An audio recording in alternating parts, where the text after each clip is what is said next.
Welcome, Selling Coaching Nation. My name is Jeff St Laurent, and this is the Tuesday Live Show, coming at you live each and every week. Today's topic is a powerful one. They're all powerful, but this is huge, and it's how to turn a no into a paying client. A no meaning when someone says no, and we're going to elaborate on what that means, because there's really never any hard no's. But I'll elaborate on that when we get into today's topic. So I do record all of my Tuesday live shows and I put them on my website, sellingcoaching.com, in the university. So check that out. And while you're there, right on the homepage, I have a fantastic resource, and it's launching your coaching business, the first 3 vital steps. If you enter your name and email address, it's going to give you instant access to that. It's an audio recording. I help coaches transition to a full-time business. And so all of my efforts are to help you as a coach, whether you're starting off from scratch or you've been doing this for a year, 2 years plus, and maybe you just need some of your systems in place. You don't quite know what you're doing. You're not creating the revenue that you want to, and you need a marketing plan. You need some structure. You need help with the selling aspect of it, taking clients through processes. I do it all. And today I'm going to start to help you with that even more. And a great place to start, in addition to getting into my email community with that fantastic resource on the homepage of sellingcoaching.com, is to check out my 14-day GoPro Challenge. I'm going to be launching another one if you're watching this live next week on Tuesday, August 18th. If you're watching the recording of this, just visit GoProChallenge.com to learn more and to register or to find out when the next dates are. That's GoProChallenge.com. We've had over 150 people go through the challenge to date, and I'm looking to rock and roll again so I can help more people and show you in 14 days all the fundamental processes that are going to take your message and get it to market, allow you to learn how to follow up and get paid. I've got bunches of people that have gone through the challenge, have gotten paying clients throughout the challenge, or at the end of the challenge, and then continuing on from there. And I want you to be next. So check that out, GoProChallenge.com. But now on to today's topic. Now this is big. This is big because I get excited about a lot of things. Okay, I admit it. So maybe my excitement doesn't stand out because I get excited about most things. But allow my excitement to come out here, because today's topic is how to turn a no into a paying client. Now, here's the thing you want to start to realize is that there's so many times when you're having conversations with potential clients, or I'll say this because this is part of my process of qualifying people, is that you're having conversations with leads. And I always say a lead is someone who's not qualified yet. And how do we qualify someone? Well, we've got to start to understand if they have a need for what we're offering. In other words, they have a need, they want to do something about it in their world, right? And do they want it bad enough? And then the second element is the timing, right? So the timing meaning, why now? Why is now the right time to do something about that need? And a lot of it has to do with the timing of something. And so that's why when I started this show off today, and I said, there's really never any hard no's. I've never really gotten a no from somebody. No, I don't want to work with you. No, I don't want to hire you. No, I'm not interested. If assuming you're in conversation with people that are intrigued by what you're talking about or interested in what you're talking about, it's most likely never a no. It's really, what I've learned is it's a not now. That's why I was going into the pieces of what qualifies someone, because there's the need and then the timing, and the timing is the most important element. And the timing elicits the not now response.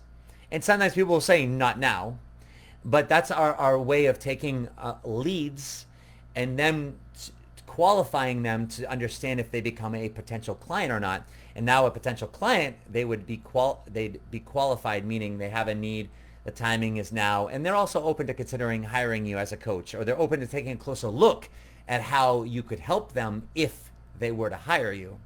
Now, what I'm talking about here is let me share with you. I'm going to go over my email, and I'm going to tell you the quick situation, and I'll tell you what happened with me this last week.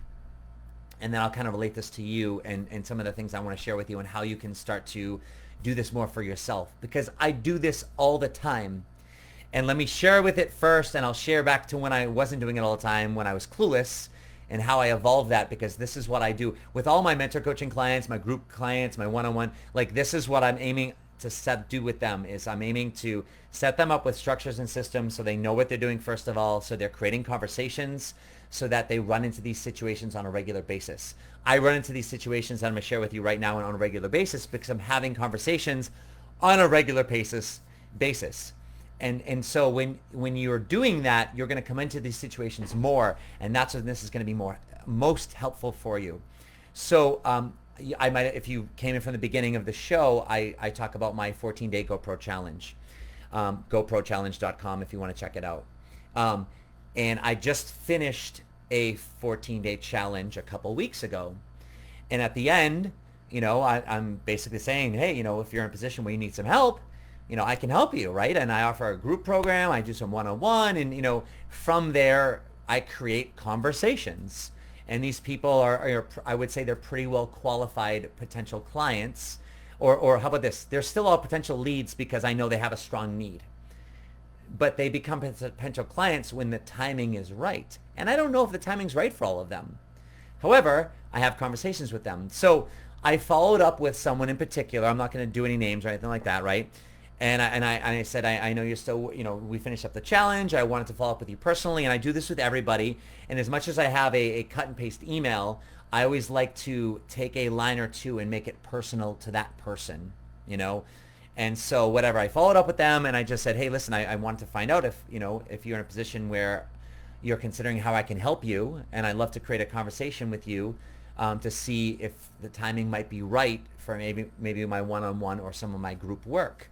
And I'd love to hear back from you either way. And then, looking forward to hearing from you. So that was the gist of my email. They wrote me back the next day and they said, hey, you know what? I was thinking about signing up to work with you one-on-one. However, I decided not to sign up. And now this is all news to me. I didn't know that this person was deciding this or thinking this at all. And that's another point I want you to understand. People are thinking about hiring you all the time, right? Many of you right now watching, live or recorded, you might be thinking about hiring me and working with me. But I don't know that, right? Until you raise your hand or you reach out, there's many people, once you get your business going and you're doing your education, your weekly emails, your live shows like this, if you're following my method, if you're working with me, I teach people how to do that stuff. And if you're getting yourself out there, there are people that are thinking about working with you and you will never know about it. So back to the email this person wrote. So I was thinking about signing up to work with you one-on-one. However, I decided not to sign up since I hadn't completed the challenge on time. In other words, this person was going through the challenge, but they kind of were bogged down. They didn't quite keep up, if you will, which is not a big deal. They're still going through it, and that's fine with the challenge. But they figured because they weren't with everyone on each day, that they were getting ahead of themselves and they weren't ready. There's so many directions I could go with coaching and have many ideas for the future. On one hand, it's a good problem to have. On the other hand, it complicates my decision-making process a bit. And then they also wrote, I could definitely use some help. Thank you. And they wrote their name, right? Now, most people in this situation where they're like, oh, I was thinking about hiring you, but I decided to, not hire you. I'm going through a lot right now, blah, blah, blah. Thanks so much. Like that, I'm just kind of generalizing where responses we can get with people. Even after you give complimentary sessions, so say you qualify someone and they have the need, they have the timing, they're considering hiring you or they're open to hiring you, and you do the complimentary session, you get to the end, and they're like, well, I think I need to think about it. I don't know. And they're just like in this twisted space, right? And we get there sometimes. It's the same situation, So what I used to do years ago when I started this off would be like, I would write back and I'm like, oh, okay, no worries. I understand you're confused or whatever. And you know what? Just keep working through the challenge or just keep doing your thing. And you know what? If something changes, I'm here for you. Let me know. And I would kind of like honor like what they were saying. And it's not that I'm going to tell you not to honor that. I'm going to show you a way we can help them decide. But I would just be like, okay. Or if someone at the end of a complimentary session, wrote me back or like, oh, I need to think about it. I'd be like, okay, well, let me know when you think about it. And I didn't really know what to say. That's why my mentor years ago said, dude, you need to learn how to sell, because I didn't know how to sell. I would just be like, okay. I didn't see the signs. Now when I look at this email that I'm sharing with you now, is I see the signs. I see someone who's saying, hey, I was thinking about hiring you, And I don't see was thinking as if when they wrote, however, I decided not to sign up. I see that as not like taking it like was and decided like it's a done thing. I look at it as like, wow, this person has considered working with me. So it's something that's on their radar, and it's something they obviously have or even probably still are considering. Yet, there's a whole bunch of stuff going on in the world. And I want to translate to this, whatever niche you have, whoever you're helping, you might say, oh, Jeff, you're a mentor coach, and yours is different. And no, it's not different. And I can say that. I can look right into this camera and say it's not different. It's because I did this. Before I was a mentor coach, I was a life coach for 10 plus years, dealing with business owners and stay-at-home moms, stay-at-home dads, and every type of profession and business. And I worked with everybody in doing everything. I didn't have a niche really, right? But I worked with all those people, and this is the same stuff. It's just a different application of it, right? And so I know that this person's considering it, but they've got a lot going on, and they're indecisive, and they're not. And the fact that they have a lack of clarity and they don't have the help that they need is why they feel like they're always getting ahead of themselves. So what I did was, and those of you that know me and have studied what I teach or have worked with me know that I didn't write this person an email. I called them. Now, I had this person's number. If you don't have the person's number, obviously I would have, if I didn't have it, I would have written an email back, and you could do the same. But what I did was I called them out of the blue, and if they didn't answer, I would have left a message saying, hey, it's Jeff. I thought I would call you. I'm responding back to your last email to me. I have a couple thoughts for you. I have a couple questions I wanted to discuss based on what you wrote. You know what, I'll go ahead and send you an email. I'd love to set up a brief time where we can, have a quick conversation because I want to help you work through it. And then I would have gone to the email and said, hey, I just left you a voicemail. Have a listen. If you're okay with that, here are a few different times that work for me. If you have, 5 or 10 minutes, I'd love to just have a brief discussion with you and see if they respond or not. And essentially what I did is I got on the phone with them and I just said, hey, I saw you said you were considering working with me, but then you kind of like feel like you're getting ahead of yourself. Right, so you decided not to. And then I said, but then at the end of your email you wrote, I could definitely use some help. So I said, correct me if I'm wrong, but it sounds like as much as you feel you might be getting ahead of yourself, you still really need some help right now putting it all together so you can actually move this forward. Is that correct? And they're like, oh my God, absolutely. And I said, are you open to talking a little bit more about that? So, we can get an idea of kind of the direction you can go in, so at least you have a plan on moving forward. And I said, whether you work with me or not, it doesn't matter. I'm like, I just want to help. I feel like you need some help working through it a little bit. Is that correct? And they're like, yeah. So I'm like, do you have about 5 or 10 minutes now? And they're like, absolutely. That's all it was, right? So when I got permission, and I said, I saw this, and I said, I saw you wanted to hire me, and then you said, no, I'm not going to, but you still need some help. Do you want to talk about it? And they're like, yeah. People need to talk about things because, and you know this yourself, you go through all this stuff in your head and it's bouncing up, down, left, and right, and you have too many questions, and too many questions bear objections. And objections this is a form of an objection when I read what they wrote to me. It wasn't like I don't have the money. It wasn't like I don't have the time. It wasn't like whatever, it's not the right time. It wasn't any of that stuff or any other common objections people can have. It's a different type of objection, like I'm not ready for this. It's too much to handle. I've got too much going on, So I then said one thing. I said, tell me this. I can tell you've got a lot going on right now. Right now, tell me, how serious are you about moving your coaching business forward and doing something with it? Now, this question is no different than what you're talking about with a life coaching client or whoever you're working with, right? It's let me ask you this. How serious are you about doing something about, whatever your need is? And let's assume at this point we understand their need. This is where these conversations and the crux of this education I'm giving right now is coming from, is that you've had enough conversations, or a little bit about the person where there's been some talk about potentially working with you, or you've already had a complimentary session, so you understand the need at this point. At least a little bit or very well. So you go down to the bottom line. It's not about money. It's not about anything else. It's about how badly do you want to do what you want to do. So I said, how badly do you want to move your coaching business forward right now? And they were like you wouldn't believe, right? That's a strong need. And I said, okay, understandable. why is now the right time that you do something about it? Because a lot of people want to do something. Remember I said the timing is everything. Well, I didn't say that. They said it. That's everybody who's ever talked about selling, right? The timing, the timing is everything, right? So I said, why is now the right time for you to do something about it? And they answer the question. They're like, because I've been wanting to do this for a while, and I just feel like I just keep making a little progress and then going 10 steps backward, or I just have all these pieces in place, but I don't know how to put them all together, and I just really want to do this. And just so you know, when you ask that question, why now, you might not get a great answer. It just be like, well, because there's never going to be a right time, because I've always been putting that off, or I've been using that as a reason. Well, now's not the right time, or blah, blah, blah, and it never seems to be the right time. So that's why now's the right time. Or you might need to decipher it a little bit for them.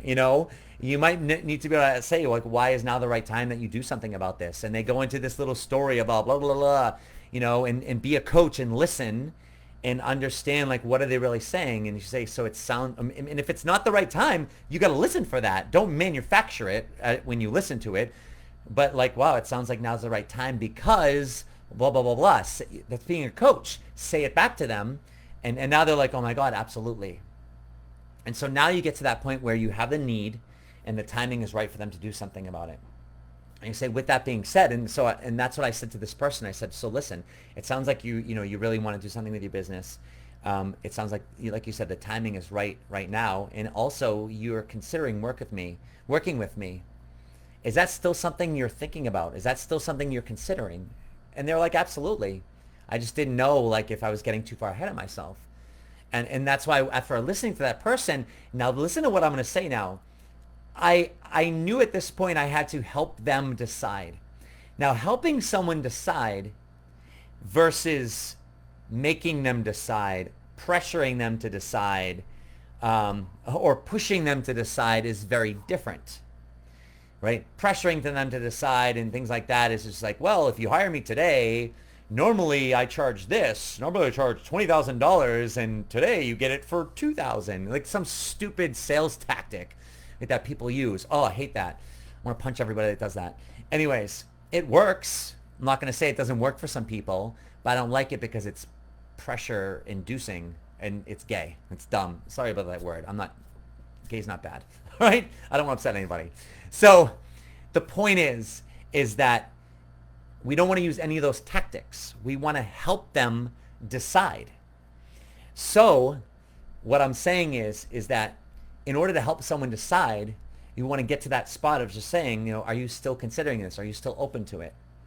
And then I got to the point and I said, hey, listen, it sounds like right now with what I help with, you need help putting these pieces together. Or it sounds like you've done some work with putting some of these pieces together, but it's just like you can't figure out how to put them all together. You don't quite know the next steps, or it sounds like you ask a lot. You need a lot of questions. You have a lot of questions along the way that when you run up into a bunch of questions, it always paralyzes you or stops you, right? And it sounds like having someone there like myself would be a really big benefit for you. And they're like, oh my God, absolutely.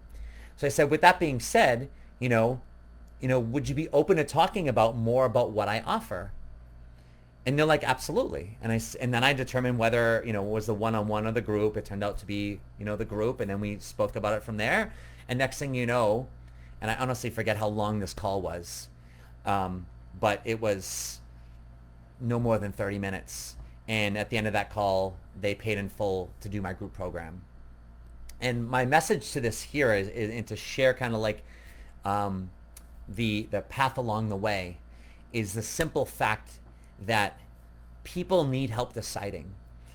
The scariest part, and this is from experience in doing this myself and hiring coaches and mentors along the way, from having hundreds of people over the years, not only since 2004 with my coaching business, but since like 1998 or so with personal training, right? It was no different, just different application. And it's no different from what I'm doing here to life coaching that I did, to the business coaching that I do now, with mentor coaching, to whoever you're working with here, is simply that it's hard for people to decide because they're investing in themselves.